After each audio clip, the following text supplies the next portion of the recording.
Question 4 and 5.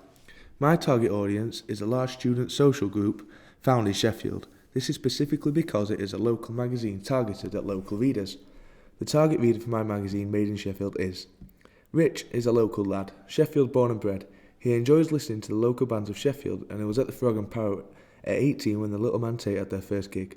Now 23 and in his last year of uni, he is passionate about local music and knowing who and where the next big thing is at. This being a bigger venue such as The Plug and the O2 Academy. Although he likes these bigger venues, his love of music comes from his passion for the playing the guitar and is desperate to make it solo. He likes the local pubs such as the Frog and Parrot where he regularly goes on a Friday night and does the odd gig, while sipping on a pint of Kellam Island ale, an ale local to Sheffield. He is very proud of his heritage.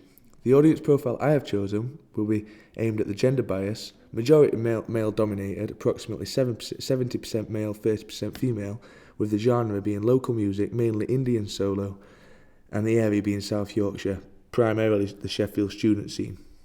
The ages 19 to 25 and the ABC ones will be 56%. The price will be free, paid for by local advertising and sponsorship, and the readership will be just under 22,000. Dick Hebdish stated that the youth of today and their subcultures are shown through the media and specifically the music they listen to. My reader profile and the audience profile is proof of this, as students are generally labelled and stereotyped. To attract my audience, I have used specific stereotypes and, more importantly, an ideal self-portrait on the beginning and in the double-page spread. This has relation to the male gaze and voyeurism, and this is how I have attracted my audience.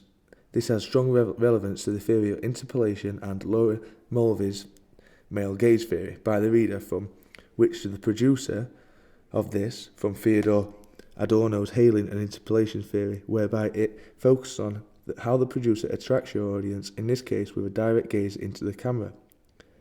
An example of the male gaze and how the audience have been attracted by using the ideal self-portrait of a student from Sheffield is above on the double-page spread and the front cover.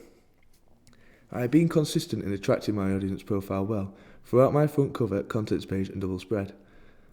This has been successful because of my mode of address towards my audience is peer-to-peer, the relationship I would like to expect I could have with my audience, students who are generalised as an informal bunch. This attracted my audience. Immediately as you look at my front cover, you will not expect my artist to be of the stereotypical indie scene. This is because she seems quite clean-cut and innocent.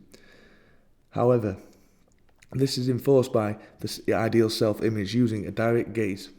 However, what attracts my indie student scene is that the cover lines that go with it. For example, the advertising of local gigs that are in Sheffield around the student area playing this style of music.